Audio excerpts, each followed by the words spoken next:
You walk down the aisle of the local garden center, and your eyes find the shelves stacked high with heavy, colorful plastic jugs. Each one promises a pristine, weed-free paradise, and each one carries a price tag that makes a working man pause. $30, $40, $50 a container. You lift one, feel the weight of it, and read the warnings printed in tiny ink on the back. It smells faintly of something sharp and unnatural, even through the sealed cap. Year after year, millions of folks carry those jugs home, pouring hard-earned money onto their dirt, only to find themselves right back in the same aisle next spring, buying another round. Contrast that with a scene just down the road from me here in Lancaster County. There is a garden tended by an old neighbor woman who has worked that same plot of ground for over 30 years. If you were to walk her paths in July, you would not find a single weed, not a one. There is clean, dark soil between every row of her cabbages, paths without a solitary blade of grass pushing through the cracks, and raised beds that look like something straight out of an old picture book all season long. For years, I watched her from across the fence. I told myself she was just lucky, or that her patch of ground possessed some special quality, or that she spent every waking hour out there on her knees battling the dirt. But one morning, I finally swallowed my pride. I walked over, leaned on her fence post, and asked her how she did it. What she told me was so quiet, so cheap, and so simple that I near laughed. Not because it was funny, but because I realized I had spent half my life fighting weeds the hard way, while the answer sat right in a plain cupboard in my own kitchen the whole time. Today, I am going to give you her method, completely and honestly. I am Elias. I have turned this Lancaster County ground my whole life, and I will tell you plainly that weeds are the one war in the garden that never truly ends. From the first thaw in March clear through to the hard frosts of November, every person who works the soil is fighting it. But here is the thing my old neighbor understood that most folks completely miss. Her solution is not some modern synthetic miracle that dissolves every weed into thin air forever. It relies on a humble white powder, soft as talc, that our grandmothers used for baking bread and cleaning countertops. Stop and think about this for a moment. How did the old people keep their gardens clean before the chemical companies began bottling those expensive solutions in the mid-20th century? They did not have plastic jugs, yet their fields and plots sustained families for generations. This is not folk superstition. Modern agricultural extensions have studied these old methods and confirmed what the old-timers always knew. Changing the surface environment of a leaf can completely disrupt a plant's ability to retain moisture. But before we look at the solution itself, let us be entirely straight about why the things most folks try do not work. It is important to understand the failure before you can appreciate the fix. First, there is hand pulling. You spend hours on your knees, your lower back aching, your fingernails caked with dirt. You pull a stubborn weed, you hear that distinct wet snap, and a week later it is back as if you never touched it. Why? Because the tip of the root broke off deep in the dark, and it simply used its stored energy to rebuild. Then folks turn to the harsh chemical weed killers from the store, the strong stuff. Yes, they clear the weeds, but they do it by introducing compounds that do not belong in a living ecosystem.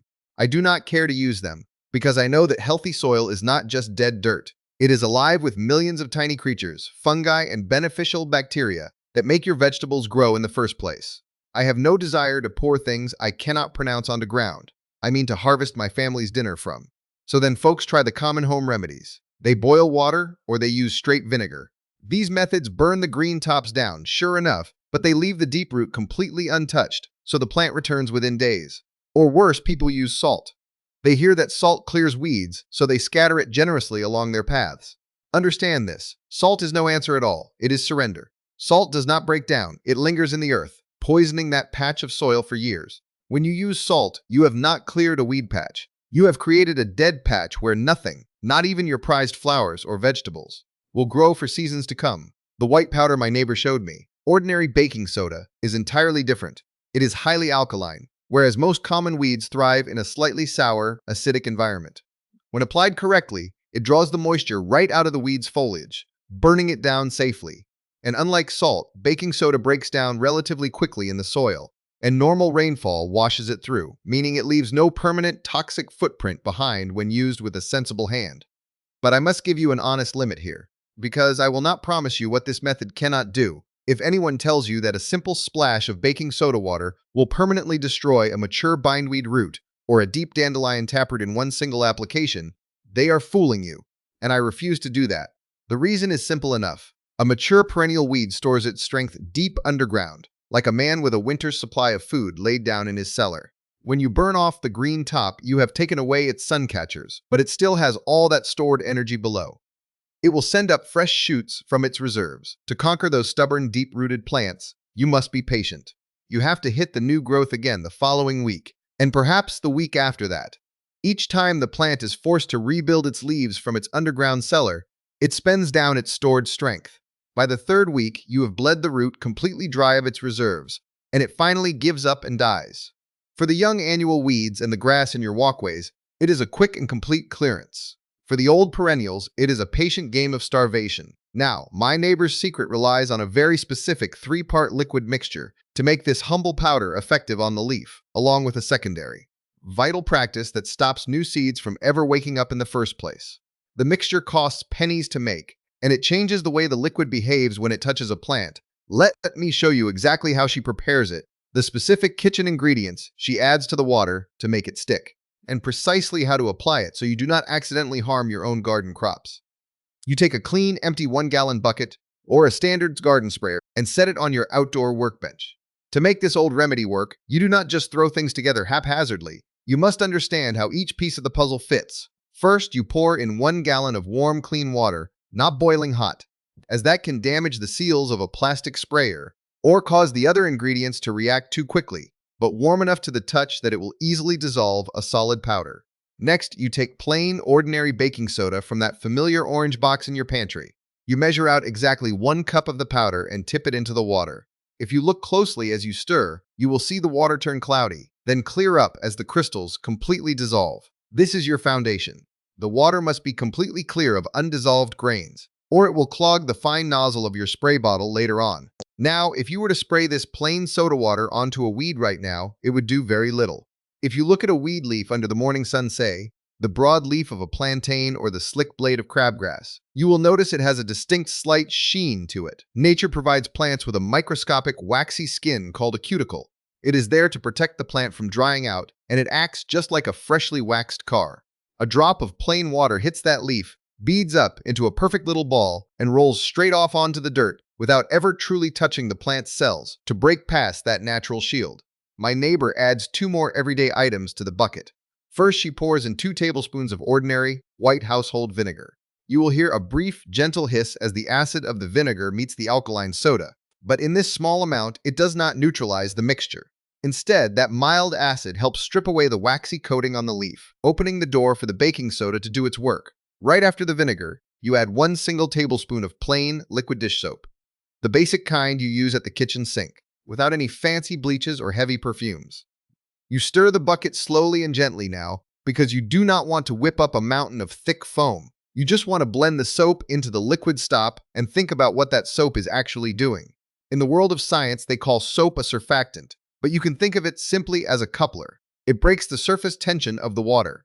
With that single spoonful of soap in the mix, the liquid can no longer form into tight droplets.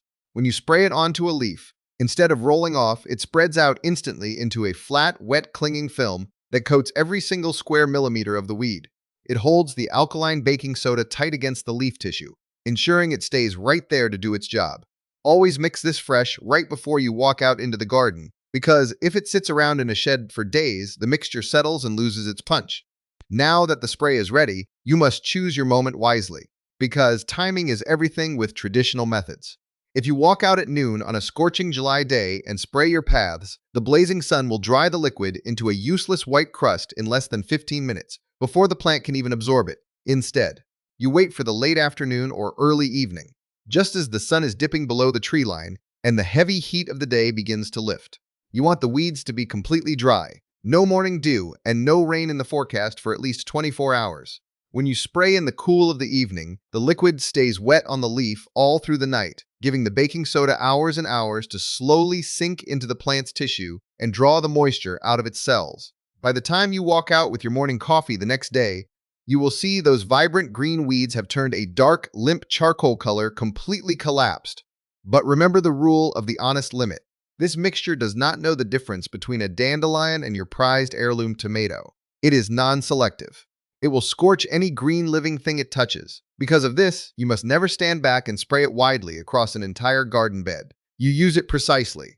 It belongs in the cracks of your brick walkways, along the gravel driveway, and right up against the wooden borders of your beds where the mower cannot reach. When you must use it inside a vegetable row to knock down a weed that has grown up right beside a good pepper plant, you do not just spray away. You take a simple piece of old cardboard from the shed and hold it up with one hand as a protective shield between your vegetable and the weed. Then you spray with the other hand. Or, if the weed is tucked deep inside the branches of a berry bush, you take an old, soft paintbrush, dip it straight into your bucket, and paint the liquid directly onto the weed's leaves. It takes an extra minute, but it keeps your good plants perfectly safe once you have used this spray to clear away the living weeds. Your paths and edges will be clean, but you have only won the first half of the battle.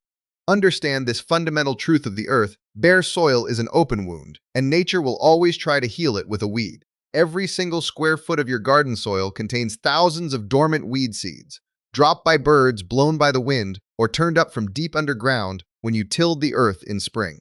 They can sit there in the dark for 10, 20, or 30 years, just waiting for one thing: a flash of sunlight and a touch of open air. The very moment you clear one weed away and leave the dirt bare, 3 more seeds will wake up to take its place. This is exactly why my neighbor's garden looks like a picture book.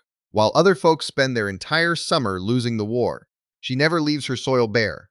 The real secret to her 30 years of clean beds is the second part of her system: the absolute prevention of new growth through a proper blanket of mulch. But you cannot just throw the same material everywhere. You must match the cover to the specific area of your homestead. For your permanent walkway cracks and the gaps between your patio paving stones, you do not want organic matter that rots down. After my neighbor uses her spray to clean out a walkway crack, she lets it dry completely. Then she sweeps a dry mixture of 10 parts clean building sand to 1 part dry baking soda straight into the empty cracks. That alkaline sand fills the void, packing it tight so new wind-blown seeds cannot find a soft, deep place to root. Once a year, she spends 20 minutes brushing a fresh handful of that sand into the pathways, and she has her piece for the rest of the season. Inside the growing beds, however, the strategy changes completely, because your living soil needs to breathe and feed, and that is exactly what we will look at next. When you move from the stone paths into the living rows of your garden beds, you must put away the sand and the spray. Here, the soil is alive, and we must treat it with a different kind of respect. For your vegetable patches and your fruit rows, the absolute best blanket nature provides is clean, dry straw or your own sun-dried grass clippings. Stop and think about what happens when you lay down a thick layer of straw around your tomato stalks and cabbage heads. You do not just scatter a thin, see-through dusting of it. That is a mistake I see many folks make, and then they wonder why the weeds push right through. You want a proper, honest blanket, a full 3 to 4 inches of material packed down gentle around the base of your crops. When you lay it that thick, you are effectively turning off the lights for every dormant weed seed hiding in the upper crust of your soil. A seed of pigweed or lamb's quarters cannot sprout in the dark. It needs that touch of morning sun to trigger its internal clock. Underneath that thick canopy of straw, the seeds stay asleep, completely unaware that spring has arrived. But suppressing weeds is only the first gift a good mulch gives you. If you were to slide your hand under that blanket of straw on a baking afternoon in July, you would find the soil underneath is cool to the touch and damp as a forest floor. In an open, bare garden bed, the fierce summer sun beats down directly on the earth, baking it into a hard, cracked crust and drawing every drop of moisture up into the air through evaporation. You find yourself out there with the garden hose every single evening, wasting hours watering your plants just to keep them from wilting. With a thick blanket of straw, that moisture is trapped right where it belongs, deep in the root zone. Your watering chores are cut entirely in half, and your plants never suffer that stressful cycle of dry and wet. And as the weeks pass by, the bottom layer of that straw, where it touches the damp earth, slowly begins to soften and rot down. The earthworms and the invisible soil microbes move up to feed on it, turning that old straw into rich, dark humus that feeds your crops from below. It is the closest thing to a free lunch you will ever find in all of gardening. It smothers your weeds, it saves your water, and it feeds your soil all at the same time. Now, for your ornamental plantings and flower beds. You change the material to match the ground. Straw can look a bit untidy around your front porch, so there you use a good clean bark mulch. A 3-inch layer of shredded hardwood or pine bark gives you that same dark, weed-stifling blanket while looking handsome to the eye. It breaks down much slower than straw, meaning a good application in April will easily protect your flower rows for a year or two before it needs a light topping up. A small word of warning from my own experience, though: never buy those cheap, bagged mulches that have been dyed bright red or unnatural black with chemical colorants. Those dyes often contain heavy metals and petroleum residues that wash straight down into your soil when it rains, harming the earthworms. Stick to natural, undyed bark, or better yet, flag down a local tree trimming crew working in your neighborhood. Quite often, they are glad to dump a whole truckload of fresh wood chips right in your driveway for free, just to save themselves a trip to the county landfill. There is one more traditional helper I should mention for folks who want a bit of extra security in their vegetable rows, though it is by no means a necessity. There is a completely natural byproduct called corn gluten meal. It looks like a fine yellow flour, and it is simply what is left over after corn is processed into syrup or livestock feed. If you scatter this yellow powder lightly across the surface of your bare garden soil in the early spring, just before the first seeds wake up, it releases a natural compound that stops a newly sprouted seed from forming its very first root. The seed wakes up, tries to push out its tiny anchor, fails, and immediately dies. Understand the honest limit of this meal, though it only stops a seed from germinating. It does not do a single thing to a plant that already has an established root system. So, you can safely scatter it right over the top of your established strawberry beds or around your mature onion sets, and it will not harm them one bit, but it will stop the next wave of weed seeds from taking hold. It costs a bit more than a box of baking soda, but it is entirely safe for the earth, and it gives you one more natural shield against the hidden seed bank in your soil. When you put these two parts together, the baking soda knockdown and the thick mulch preventative, you have my old neighbor's entire 30-year system. It is a simple, rhythmic way of working that goes completely against the modern way of frantic daily battling. Early in the spring, when the first green flush of weeds begins to show along your paths, your driveway, and your bed borders, you step out with your fresh bucket of baking soda spray. You knock down the young annuals with one thorough coat, and you patiently spot spray the deep perennial roots once a week until their cellars are completely empty and they give up. Once the ground is clean, you pull away the dead debris, and you immediately lay down your blankets, your sand in the path cracks, your straw around the vegetables, and your natural bark in the flowers. Do that honest work once at the start of the year, and your entire gardening season changes. Where you used to spend 40 or 50 hours every summer on your knees, sweating and pulling weeds until your hands were raw, you now spend maybe 20 minutes every 2 weeks just walking your rows with a small spray bottle, spot treating the occasional stray seed that blew in on the wind and tried to root on top of the straw. You have shifted from a servant of your garden to a true keeper of it. My old neighbor put it to me in a way I have never forgotten. She said, "Elias, a garden is just like keeping an old farmhouse. You can spend 15 minutes mopping the kitchen floor every single day of your life, or you can give it one deep, thorough scrubbing at the start of the season and then simply keep it up with a light sweep now and then. The spray and the mulch together are that deep spring cleaning." And as I walked back to my own side of the fence that morning, the thing that struck me the deepest was not the recipe or the science of the waxy cuticle on the leaf. It was the simple fact that the answer I had spent years hunting for, buying expensive jugs, throwing away my hard-earned money, and straining my back, was sitting right over the fence the entire time, tucked inside the head of an old woman I saw nearly every single day. All I had to do was set down my stubborn pride, walk over and ask, how often do we do that in this modern life? We look for the most complicated, expensive, technical answers to our problems, when the true tested wisdom is being held quietly by someone right beside us. If we would only humble ourselves enough to listen, that piece of understanding is worth far more than the weed recipe to my mind. Now, I want to hear from you, because I learn a great deal about the geography of this country from the folks who watch these videos. Tell me down in the comments below which specific weed plagues your homestead the worst. Is it the stubborn dandelion with its deep taproot, the creeping Charlie that winds through your grass, or the relentless bindweed that strangles your fences? Tell me your county and your climate too, because the earth behaves differently depending on where you stand, and I like to keep a map of it in my head. I read every single one. Next time we gather here, I want to show you another old method from my grandfather's time, a way to brew a rich, dark liquid fertilizer from 3 plain, free things you can find on any homestead. It feeds your tomato plants for next to nothing, swelling the fruit until the branches can barely hold the weight, without ever buying those expensive blue chemical crystals from the big store. The old people kept their ground clean and fertile, not with a shelf full of costly poison, but with a bit of knowing and a deep respect for the balance of nature. A box of soda, a bale of straw, and the patience to prevent rather than fight. Take care of your ground, and the ground will take care of you. I will see you next time. Before we parting ways today, I want to take you just one step deeper into the practical craft of this system. Because when you walk out to your own plot tomorrow morning, I want you to have every small piece of knowing that my neighbor used to keep her ground so pristine. It is the little details, the things most folk gloss over, that mark the difference between a method that falters and a tradition that stands up to the season. Stop and think about what happens when you finally lay that thick blanket of straw or wood, chips down around your rows. You might think the job is entirely finished, but nature is a living, moving thing, and she has a few more lessons to teach us about keeping the peace. Let us speak honestly about a common mistake that can ruin your good work before it even begins. When you lay your wood chips or your straw, you will be tempted to pile it right up against the main stems of your pepper plants, your fruit trees, or your raspberry canes, banking it up like a little volcano to keep every inch of dirt covered. Understand this. That is a shortcut to trouble. When you trap heavy, damp organic matter directly against the living bark or skin of a plant, you create a dark, soggy microclimate that never dries out.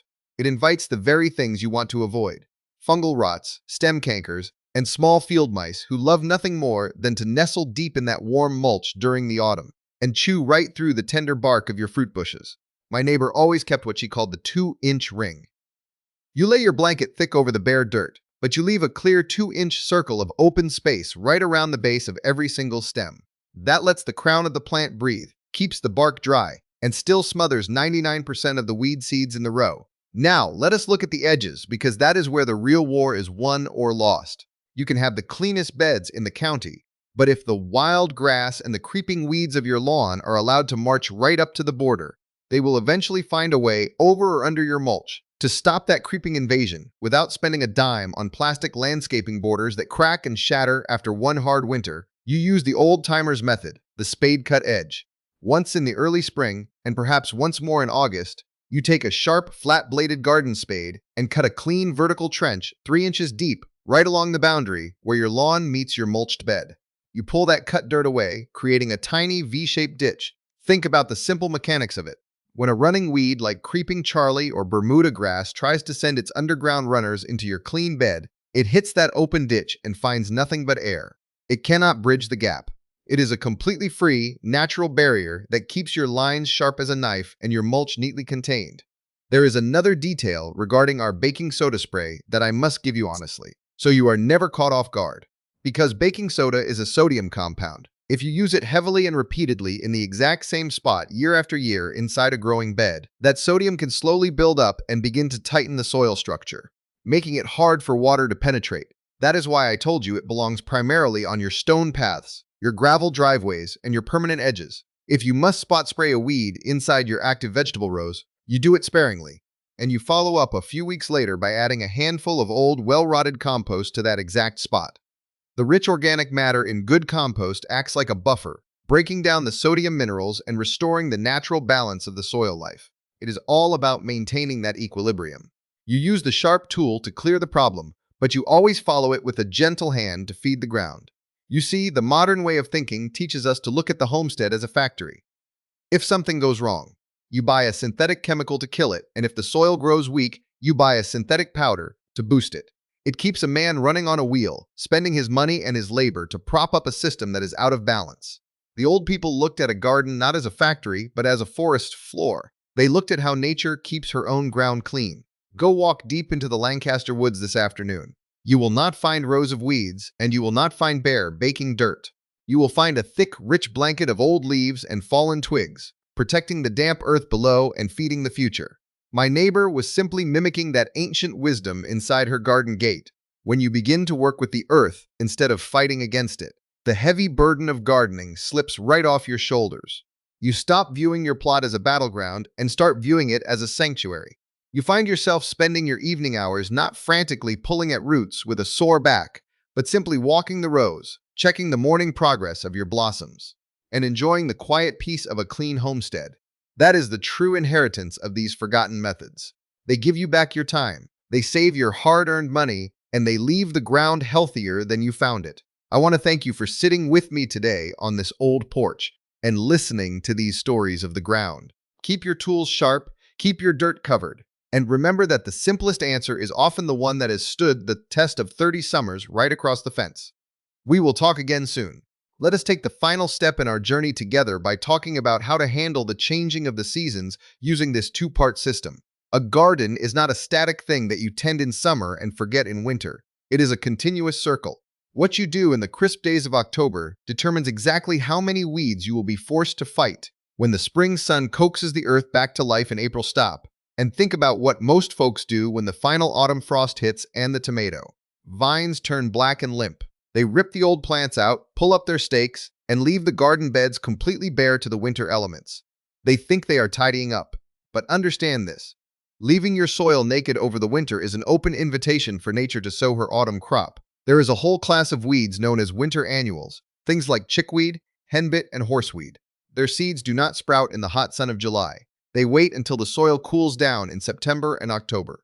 They germinate quietly under the autumn rains, sit as tiny, unnoticed green rots under the winter snow, and then explode into an unstoppable green carpet the very first warm day of March. If you leave your beds bare after your autumn harvest, you are unknowingly breeding the very army you will have to battle next spring. My neighbor had a simple, elegant solution for this, and it cost nothing but a bit of foresight. The moment a row finishes its production for the year, she cleans out the old crop debris and immediately applies her autumn blanket. For the winter, you do not need to use your premium, clean straw if it is scarce or expensive. This is the perfect time to use the abundance that nature drops right into your yard. Autumn leaves. You gather the fallen leaves from your oak, maple, or birch trees, and you run over them once or twice with your lawnmower to chop them up small. If you dump whole, large oak leaves onto your garden beds in a thick layer, they will mat together like sheets of wet cardboard, blocking the air and suffocating the beneficial soil life below. But when you shred them with the mower, they turn into a beautiful, fluffy brown insulation. You spread those shredded leaves 4 inches deep across your empty vegetable rows. That winter blanket keeps the soil temperature stable, preventing the ground from freezing and thawing repeatedly, which can damage the microscopic life in the upper crust. More importantly, it keeps the winter annual seeds completely in the dark, stopping that silent autumn germination dead in its tracks. By the time spring arrives, those leaves will have flattened down and partially rotted, creating a soft, rich surface that you can easily part with your hands to plant your early peas and radishes. But what about the paths and walkways during the winter thaw? That is where your baking soda knowledge gives you one last advantage before the snow flies. In late October, right before the hard freezes lock up the ground, you walk your stone paths and gravel driveways one final time. If you see any small, lingering tufts of grass or hardy weeds trying to establish themselves for the winter, you hit them with a fresh batch of your 3-part spray. Burning them down clean right before the winter ensures that no weed roots are sitting under the snow, slowly building up their strength to jump ahead of you in March. You clear the slate completely. Let us speak one more time about the spirit of this work. Traditional self-sufficiency is not about working yourself to the bone out of pride. It is about finding the high-efficiency rhythm that allows a family to live well off the land without becoming slaves to it. My grandfather used to say that a lazy gardener makes the best husbandman because he will always find the smartest, simplest way to get a job done right the first time so he can sit on the porch and enjoy his evening. When you look at your garden through the eyes of prevention rather than constant warfare, you are stepping back into a tradition that kept our ancestors fed without the help of a single commercial chemical. You are relying on a bit of kitchen soda, the discarded leaves from your trees, the straw from a local field, and a deep, patient understanding of how seeds behave in the dark. It is a quiet, confident way to live, and it brings a sense of order to the homestead that no plastic jug of store poison can ever buy. As the sun sets completely over this Lancaster County ground, I want to encourage you to take these old ways and test them for yourself. Do not just take my word for it or my neighbor's word. Walk out to your own paths tomorrow, mix up a small quart of the soda, vinegar, and soap mixture, and watch how it treats a patch of stubborn walkway grass. See how a thick blanket of mulch changes the dampness of your soil after a dry week. Once you see the truth of it with your own eyes, you will never walk down that colorful, expensive garden center aisle the same way again. You will know that the plain answers are always the ones that endure. Thank you for spending this season with me. Tend your ground with patience, honor the old knowledge, and I will see you when the dirt warms